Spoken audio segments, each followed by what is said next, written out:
சிவாய நமஹா. Next gen astro நேயர்கள் அனைவருக்கும் அன்பான வணக்கம். அடியாருக்கு அடியன் சந்தோஷ் திரிமேனி சிவாச்சாரியார். வரக்கூடிய அக்டோபர் மாதம் நிறைய நல்ல விஷயங்களை தரக்கூடிய அற்புதமான மாதமாக அமைகிறது. குறிப்பாக சொல்லணும்னா இந்த அக்டோபர் மாதத்தினுடைய அதாவது புதன்கிழமை அக்டோபர் 2ஆம் தேதி மகாலய பட்ச அமாவாசை வருகிறது. முன்னோர்களுக்கு தர்ப்பணம் செய்வதற்கு ரொம்ப உகந்தமான நாள் இது. அதே மாதிரி வியாழக்கிழமையிலிருந்து பார்த்திங்கன்னா அக்டோபர் மாதம் 3ஆம் தேதியிலிருந்து நவராத்திரி 9 தினங்கள் ஆரம்பிக்கின்றது. இதனுடைய முக்கியமாக அக்டோபர் மாதம் 11ஆம் தேதி வெள்ளிக்கிழமை சரஸ்வதி பூஜை, ஆயுத பூஜை வருகிறது. அதே மாதிரி அக்டோபர் 12ஆம் தேதி அதுக்கு மறுதினம் விஜயதசமி கொண்டாடக்கூடிய ஒரு அற்புதமான நாள். அக்டோபர் 15 வெள்ளிக்கிழமை சிவபெருமானுக்கு உகந்தமான பிரதோஷ தினம் சம்பவிக்கின்றது. அக்டோபர் 16ஆம் தேதி புதன்கிழமை சிவபெருமான், மகாவிஷ்ணு, பெண் தெய்வங்கள், கிராம தெய்வங்கள் போன்ற அத்துணை தெய்வங்களையும் வழிபாடு செய்வதற்கு ரொம்ப உகந்தமான நாள் அப்படிங்கிற ஒரு பௌர்ணமி.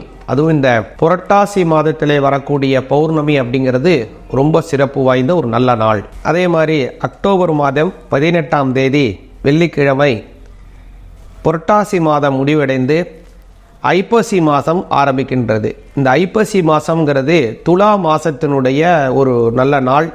இந்த துலா மாதம் அப்படிங்கிறது பார்த்திங்கன்னா முருகப்பெருமானுக்கு ரொம்ப உகந்தமான ஒரு நல்ல நாள் இந்த மாதங்கிறது.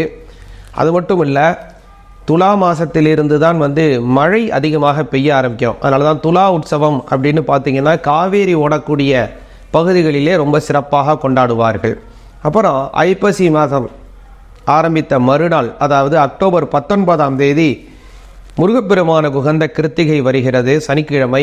அக்டோபர் 20ஆம் தேதி ஞாயிற்றுக்கிழமை விநாயகப் பெருமானுக்கு உகந்தமான சங்கடஹர சதுர்த்தி. அதே மாதிரி அக்டோபர் 28ஆம் தேதி வாஸ்து நாள் வருகிறது. புதிய மனைகள், மடம், ஆலயம், கோவில்கள் கட்டுவதற்கெல்லாம் ஒரு சிறப்பான ஒரு நல்ல நாளாக இந்த வாஸ்து நாள் வருகின்றது. குறிப்பாக இந்த மாதத்தினுடைய இறுதியாக அக்டோபர் 31ஆம் தேதி வியாழக்கிழமை தீபாவளி பண்டிகை வருகிறது. இப்படியாக இந்த மாதம் ஒரு சிறப்பான ஒரு நல்ல மாதமாக அமைகிறது. மேலும் இந்த மாதத்தினுடைய கோச்சார அமைப்புகளை பார்த்தோமேயானால் ரிஷபத்தில் குரு பகவான் செல்லுகின்றார். குறிப்பாக அக்டோபர் 14ஆம் தேதி அவர் வக்கரமாக மாறுகிறார், வக்கர பயிற்சியை எடுக்கிறார். அதே மாதிரி செவ்வாய் பகவான் இந்த மாதத்தினுடைய 23ஆம் தேதி வரை மிதுன ராசியில் இருந்து 23ஆம் தேதிக்கு மேல் தனது சஞ்சாரத்தை கடக ராசியிலே ஆரம்பிக்கின்றார். சூரிய பகவான் காலச்சக்கரத்தினுடைய 6வது பாவமாக இருக்கக்கூடிய கன்னி ராசியிலே இந்த மாதத்திலே இருக்கின்றார். 18ஆம் தேதிக்கு மேல் அவரும் துலா ராசிக்கு பிரவேசிக்கின்றார். புத பகவான் இந்த மாதம் 6 தேதிகளுக்கு கன்னி ராசியிலிருந்து அதற்கு மேல் துலா ராசியிலே சஞ்சாரம் செய்து இந்த மாதம் 25ஆம் தேதிக்கு மேல் அவரும் விருச்சிக ராசியிலே சஞ்சாரம் செய்ய ஆரம்பிக்கின்றார். அதே மாதிரி தான் கேது பகவான் இந்த மாதம் முழுவதுமாகவே அவர் கன்னி ராசியிலேயே இருக்கின்றார். முதலிலே இந்த மாதத்தினுடைய ஆரம்பத்தில் சுக்கிர பகவான் துலா ராசியில் இருக்கின்றார். இந்த மாதம் 14ஆம் தேதிக்கு மேல் விருச்சிக ராசியிலே தனது சஞ்சாரத்தை ஆரம்பிக்கின்றார். அதே மாதிரி தான் சனி பகவான் இந்த மாதம் முழுவதுமாகவே வக்கர கதியிலே செல்லுகின்றார், கும்ப ராசியிலே. ராகு பகவான் இந்த மாதம் முழுவதுமே மீன ராசியில் தனது சஞ்சாரத்தை நடத்தி கொண்டிருக்கின்றார். இப்படியாக இந்த 9 கிரகங்களும் அந்தந்த கோச்சார அமைப்பிலே நல்ல ஒரு வலிமையான இடத்திலே இந்த மாதத்திலே இருக்கின்றது. மேலும் இப்போ மேஷம், ரிஷபம், மிதுனம், கடகம், சிம்மம், கன்னி, துலாம், விருச்சிகம், தனுசு, மகரம், கும்பம், மீனம் அப்படின்னு 12 ராசிகளுக்கும் இந்த அக்டோபர் மாதம் 2024 எப்படி இருக்க உள்ளது அப்படிங்கிறத கொஞ்சம் தெளிவாக பார்ப்போம். சிம்ம ராசிக்கு உண்டான பலன்கள் இந்த அக்டோபர் மாதம் 2024 கொஞ்சம் விரிவாக பார்ப்போம். சிம்ம ராசிக்கு பார்த்தீங்க அப்படின்னா இந்த அக்டோபர் மாதத்தில் ஒரு அபரிமிதமான ஒரு பொக்கிஷம் அடையக்கூடிய அமைப்புகளை உருவாக்குது. ஏன் அப்படின்னா 11ஆம் இடம், அதே மாதிரி 2ஆம் இடம், 7ஆம் இடம், அஷ்டமஸ்தானம், இது எல்லாம் வலிமையாகுது. இது எல்லாம் ஒரு வலிமை ஆனால் தான் ஒரு அதிர்ஷ்டம் அல்லது ஒரு பெரிய ஒரு பொக்கிஷங்கள் கிடைக்கக்கூடிய அமைப்புகளை உருவாக்கி தரும். அதனால் இந்த மாதம் உங்களுக்கு ஒரு நல்ல அபரிமிதமான வளர்ச்சிகள் தரக்கூடிய மாதம். 2ஆம் பாவம், 3ஆம் பாவம், 7, 8, 11 ஆகிய முக்கியமான இடத்திலே முக்கிய கிரகங்கள். 2ல் சூரியன் தங்களுடைய ராசிநாதன், 3ஆம் பாவத்தில் சுக்கிர பகவான் 3க்கு உடையவர், 7ஆம் பாவத்தில் 7ஆம் பாவாதிபதியாக இருக்கக்கூடிய சனி பகவான் 7ஆம் பாவத்திற்குரியவர், அட்டமஸ்தானத்தில் ராகு, 11ல் செவ்வாய் அப்படின்னு முக்கிய கிரகங்கள் நல்ல இடத்துல இருக்கிறதுனால இந்த மாதம் ஒரு அதிர்ஷ்டத்தை பெறக்கூடிய மாதமாக சிம்மராசிக்காரங்களுக்கு இருக்கு.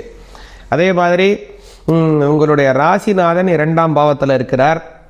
அவர் 18ஆம் தேதிக்கு மேலே 3ஆம் பாவத்திற்கு மாறுகிறார். புதிய மாற்றங்கள், நல்ல முன்னேற்றங்கள், நல்ல வெகுமதிகள் ஆகியவைகள் கிடைக்கக்கூடிய மாதமாக இந்த மாதம் அமைகிறது. குறிப்பாக பார்த்தீங்கன்னா பொதுவாகவே சிம்ம ராசிக்காரங்களுக்கு இந்த சூரிய பகவான் 3ஆம் பாவத்திலே செல்லக்கூடிய காலம் அப்படிங்கிறது புதிய மாற்றங்களை உருவாக்கும். அதுவும் 3ஆம் பாவம் துலாவிலே சூரிய பகவான் நீச்சம் அடைவார். ராசிநாதன் நீச்சமாயிட்டாரே அப்படிங்கிற கவலை வேண்டாம்.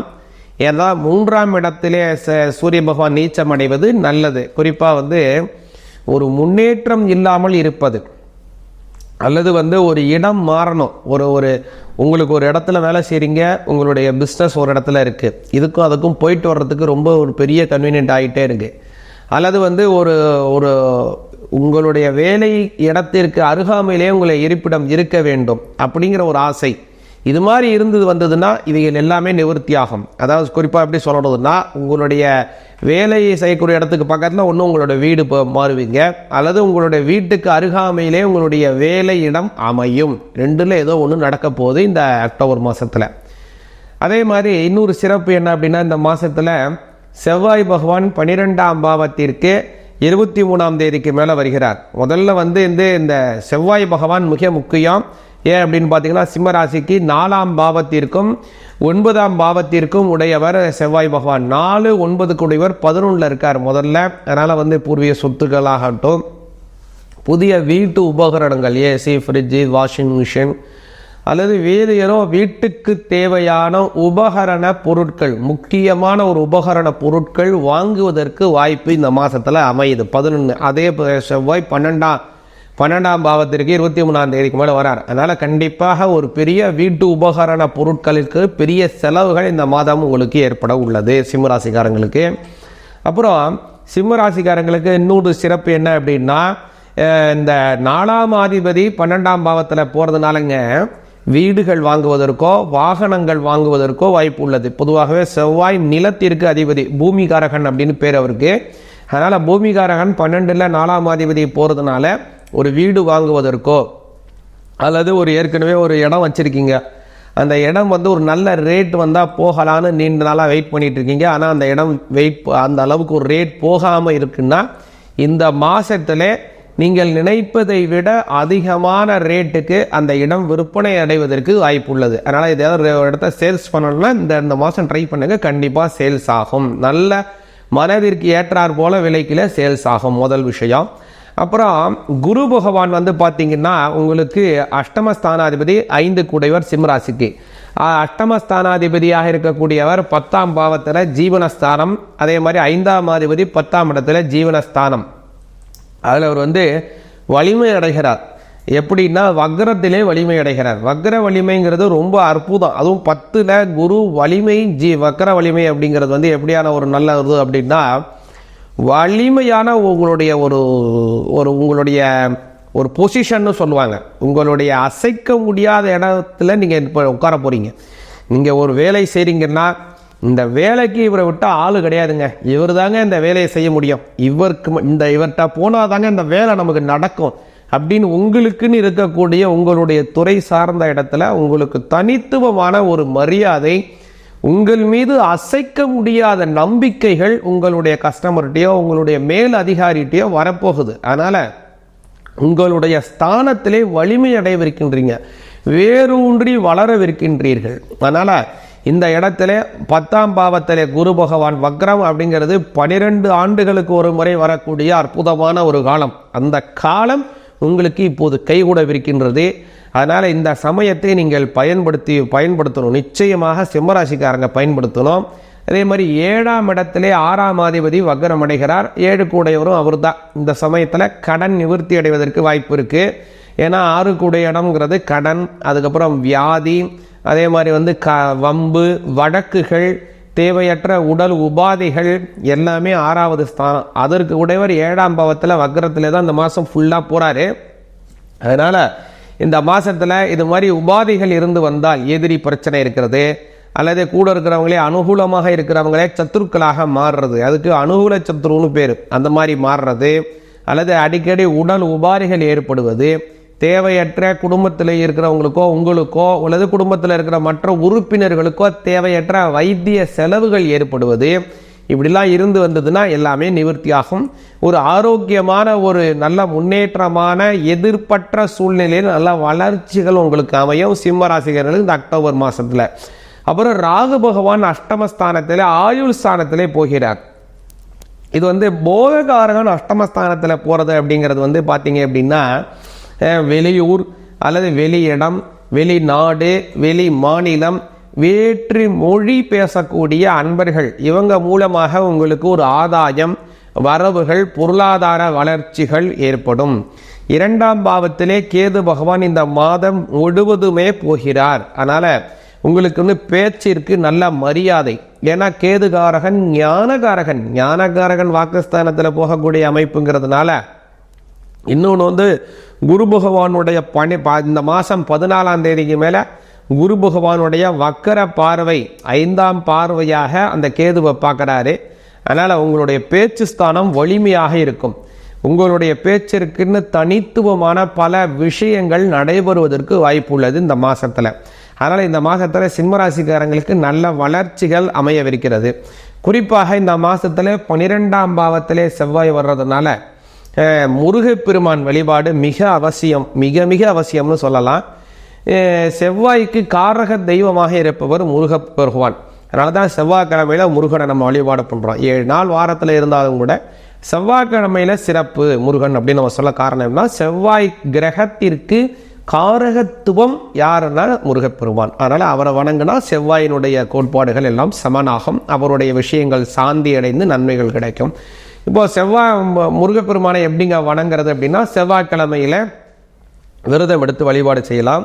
இன்னொரு சிறப்பு என்ன, இந்த மாதத்தில் இந்த மாதம் 19ஆம் தேதி, அக்டோபர் மாதம் 19ஆம் தேதி சனிக்கிழமை பார்த்தோம் அப்படின்னா முருகப்பெருமானுக்கே உகந்தமான கிருத்திகை வருகிறது.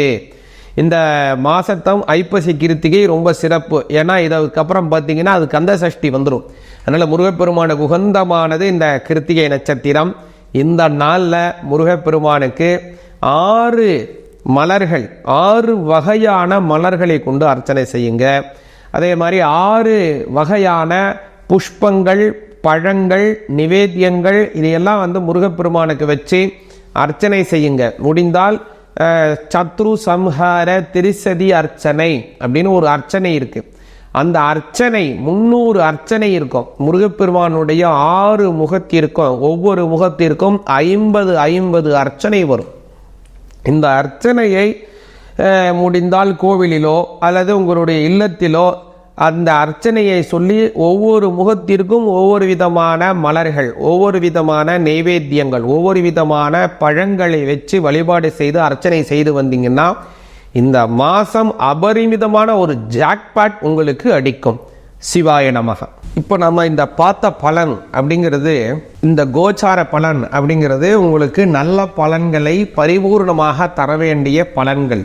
அதனால் இந்த பலன் உங்களுக்கு கிடைக்கல, அல்லது ஏதோ ஒரு கால தாமதமாகி கொண்டிருக்கிறது, அல்லது கிடைக்குது ஆனால் அந்த கைக்கு கிடைக்கிது வாய்க்கு எட்டலை, அதை பூர்ணமாக அனுபவிக்க முடியல, பரிபூர்ணமாக கிடைக்கல அப்படின்னா இதுக்கு என்ன ஒரு விஷயம் அப்படின்னா, உங்களுடைய ராசிநாதன் அல்லது உங்களுடைய லக்னநாதன் அல்லது உங்களுடைய தசாநாதன் அல்லது உங்களுடைய ஆட்சி கிரகம், உங்களுடைய புத்திநாதன், ஏதோ ஒரு கிரக அமைப்புல ஏதோ ஒரு கிரகம் உங்களுக்கு எதிர்வினையை கடுமையாக ஆற்றி கொண்டிருக்குங்கிறது ஒரு நல்லா புரிந்து கொள்ளுங்கள். அதனால இந்த எதிர்வினை ஆற்றக்கூடிய ஒரு கிரகத்திற்கு என்ன சாந்திகள் செய்யலாம், அல்லது அந்த தெய்வத்தை வழிபாடு செய்து இந்த பலனை பரிபூர்ணமாக நீங்கள் பெறணும் அப்படின்னா ஒரு தகுந்த நல்ல ஜோதிடரை பார்த்து நல்லபடியான நல்ல பலன்களை பெறுங்கள். அடியேனிடம் இது சார்ந்த விஷயங்களை நீங்கள் கலந்து ஆலோசனை செய்யணும், உங்களோட தனித்துவமான ஜாதகங்களை பார்த்து நல்ல பலன்களை பெற்று வாழ்க்கையில முன்னேறணும் அப்படின்னு நினைச்சீங்கன்னா இந்த நம்பரை தொடர்பு கொண்டு அடியேனுடன் உங்களுடைய ஜாதகம் சார்ந்த ஆலோசனையை பெறுங்கள். சிவாய நமஹா. நமது நெக்ஸ்ட் ஜென் ஆஸ்ட்ரோ அப்படிங்கிற இந்த சேனல் அப்படிங்கிறது நல்ல ஆன்மீக தகவல்களை உங்களுக்கு வழங்கக்கூடிய அற்புதமான சேனல். அதனால் இந்த சேனலை பின்தொடருங்கள். சிவாய நமஹா.